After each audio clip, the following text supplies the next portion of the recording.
What's up, guys? Welcome back to Diesel Creek. If this is your first time joining us, my name's Matt. Today we're out here at my farm. The sun has just come out for the first time in what feels like a week. It has been raining for just days on end here. This morning it rained again, even though it said it wasn't supposed to. It was supposed to be clear, so I had to push back a job I was supposed to go do. But there is one thing we can do when it's this wet out here. It's gonna make a mess, but it'll help us in the long run. So those of you that have been following the channel for some time know that my piece of land here is pretty flat. There is some drainage, but I get a lot of standing water right now. And especially with all the recent development I've been doing out here, putting in my big long driveway out there and putting in the shipping container shop and everything. Anyways, with all the construction, I've disrupted a lot of the natural water drainage that used to be here. So I've slowly been chipping away at establishing drainage back through here. I kind of played around yesterday and threw this quick little ditch in here, and it's working really good to drain out some of this water. But if you're familiar with the phrase, the shoemaker's kids go barefoot, basically what it means is because I do excavation and grading, I neglect my own excavation and grading. And so I got the time today. We're gonna play around and try to get some of this swamp that I have over here drained out, because it's gonna end up saturating my road base and just turning my road into mush. Boy, guys, if only I had a road grader. I could probably grade this whole place out really nice if I had a road grader. I should get one of those. So my old hoe's already a bit dirty, but she's gonna really be a dirty girl after today. We'll get the old Komatsu excavator fired up here, greased up, and head on out into the swamp. I do want to be clear, it's not actually a swamp. It's just becoming very wet because I haven't set up drainage. But it could become a swamp, and then you run into all kind of legal issues and stuff if you have that wetlands and you're trying to disturb it. So I'm trying to clean up the property before we get into any of those kind of issues.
Basically, water flow is a problem from one end of my property to the other. Up there is the beginning of my driveway. That's where the road is, and there's a big spring right on the other side of the road, and that runs all the way down here along my driveway.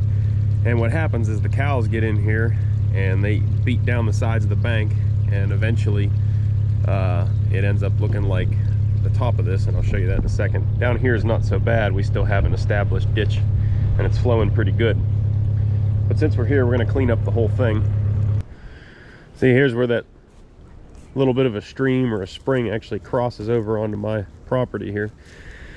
And you can see it's just barely below the level of the grass there. So what that does is bring the water table up and saturates the ground right here where I'm standing. Even the whole thing gets kind of marshy. You can see where the cattle have been walking around. It's kind of just a muddy area. And that actually ends up leaching its way over underneath the driveway here and becomes a problem as far as the driveway pumping and being squishy. So I'll bring the hoe up through here and try to just flick the bucket, you know, it's over the fence there, so I can't get in there correctly and dig it out, but I'll still be able to get it channeled better to where it's a little bit deeper and doesn't leach through as much. Yeah, you can see it's worked its way over here to the fence post. It didn't used to be like that. It used to be clear over there. And that's just time and erosion. And then the cows get in here and squish it all down, mess it all up. We'll get this ditch cleaned out.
that was a mess.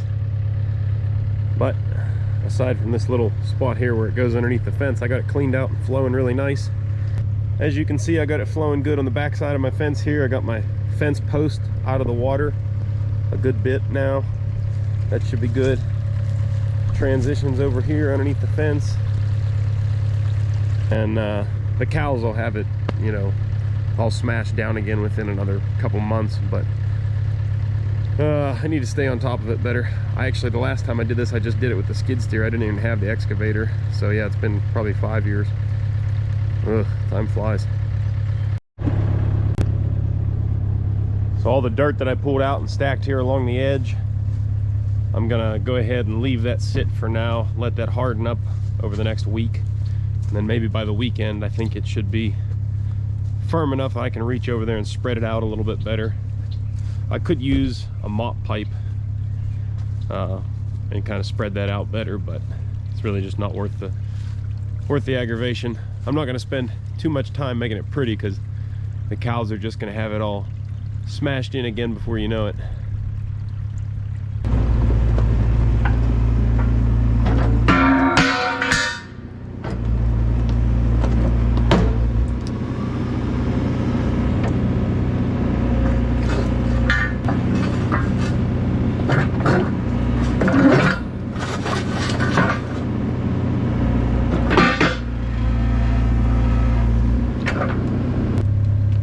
Well, for the next bit of the cleanup, we're going to be needing this guy right here, which is called a mop pipe. Use these a lot in pipeline construction when you're trying to put back really wet, soupy areas that you just can't do with a bucket. Basically, this thing just smooths out all the mud and lets it kind of flow away and dry up. Anyway, we'll just throw a chain on this thing around the back of the bucket, and we'll go out here and start squeegeeing some slop around.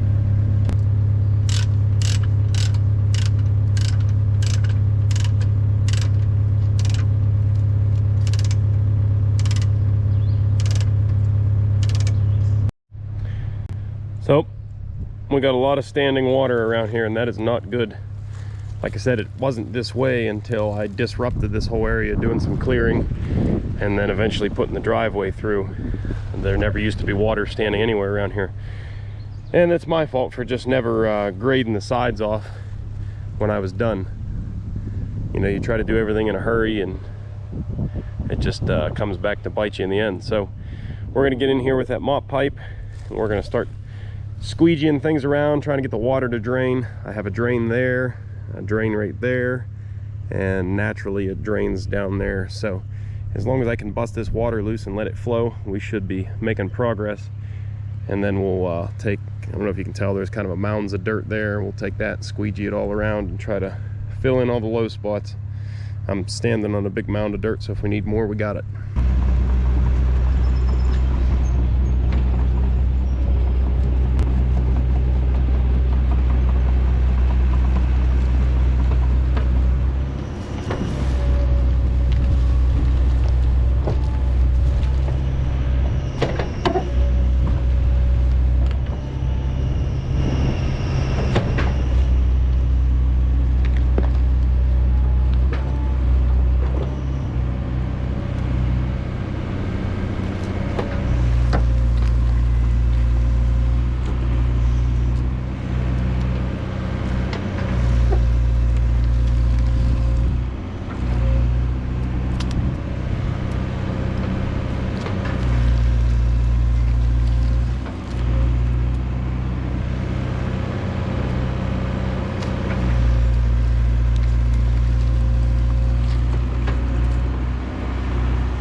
See what I did here? I cut open a couple of weep holes, and then I basically just used that pipe as a squeegee, squeegeed all the water to me, and used the material I was gathering up in the process to make a dam, hold it from flowing back that way, thus creating the water higher here, bleeding it out faster.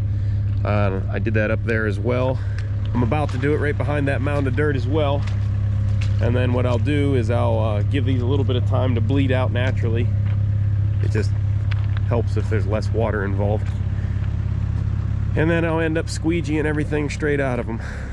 This one here is going to be tough because we don't have any fall. That puddle's lower than this road, so yeah. Basically, I'm just going to have to squeegee the water up here, get it flowing, and then pull this dirt down into there and fill in that hole. There's a stump there that's going to complicate things as well.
All right, that turned out pretty darn good. I'm happy with that.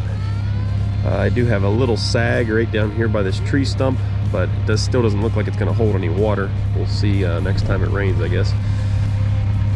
But I think it turned out pretty good. This is, for my application, this is just a temporary solution to get it dried out.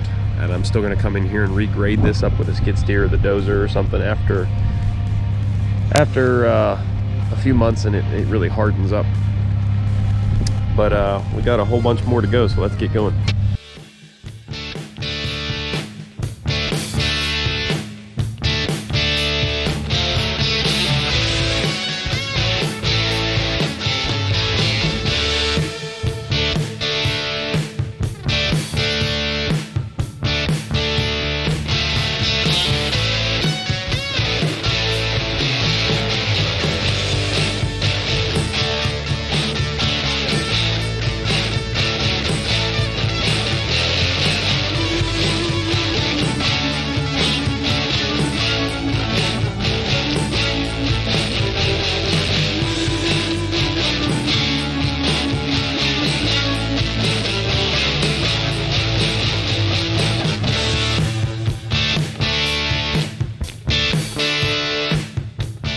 Well, I went ahead and pulled all that slop out of there, and I was gonna do in this spot like I did the last spot, and I was gonna spread all this material back out, you know, after I just kind of leveled everything.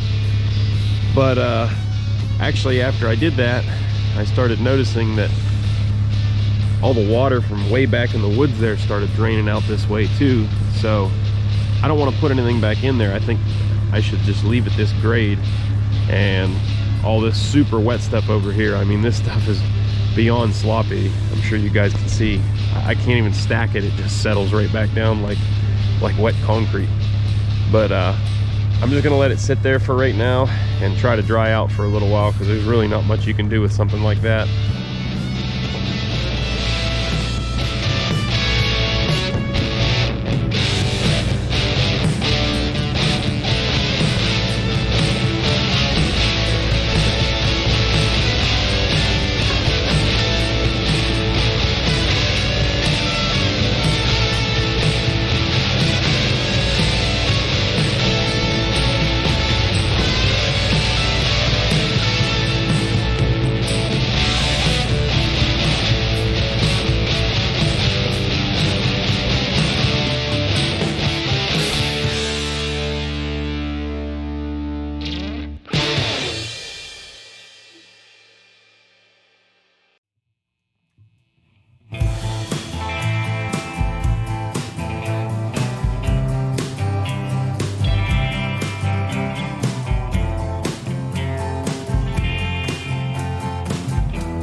Well guys, I really hate to call anything that looks like that finished, but it is as finished as I can get it for now. Now if this was for somebody else, I probably would have spent a little bit more time, got all the little clumps and everything flattened out, and it looks like there's a little bit of a sag right there. That's probably gonna hold water again, but anyway, you spend a little bit more time on it and then you can leave, and in 2-3 months it'll harden up ideally, and then it still looks good. But I know for me personally, I'm going to regrade all this after it hardens up, so I'm not too worried about it looking perfect right now. But I have all the water kind of in a little ditch down here on the edge of the road, which is a big improvement. And yeah, hopefully we don't get a ton more rain for a while, so I can maybe grade this out in a few weeks. I kind of think it's going to take more than a week. Then we still have this giant pile of jello down here I haven't touched, and I don't know exactly what I'm going to do with. So I've got these big topsoil piles scattered out along here. 1, 2, and there's a third one down there. There's actually a fourth one way down at the end of the driveway. Ideally during the summer sometime, I'd like to stockpile those somewhere where I have some room, and then eventually I'd like to build a little screen plant and be able to screen that stuff. That way I can sell it, because I got way more than enough topsoil. And see, even like this pile of jello, after it firms up, you could screen that, and that's good topsoil, really. Anyways guys, I know it's still a mess. I'm not real proud of it, but it is extremely difficult and frustrating to grade mud out. So there's my best shot at it right now. Hopefully sooner than later this hardens up and I can get the skid steer out on there and grade this out. And after we get old Christine, my motor grader, back together, we are going to take the grader down the edge of the road here, and I'm going to cut a nice little drainage ditch the entire length of the driveway. And I think that'll help us out a lot too in our endeavors. This is so flat in here that it might even come to taking the grader through all these woods. You know, I'm going to clean them all out, and that's probably the best way I could get this graded out so that it doesn't hold water anywhere. There just isn't enough fall in here without having a GPS or laser or something. I'm not good enough to keep it from puddling up in places. Anyways guys, we're all out of time for today, so if you like the video, don't forget to hit the thumbs up. And if you haven't already, be sure to subscribe so you can see if my swamp ever dries out. As always guys, thanks for watching. I'll catch you on the next one. Later.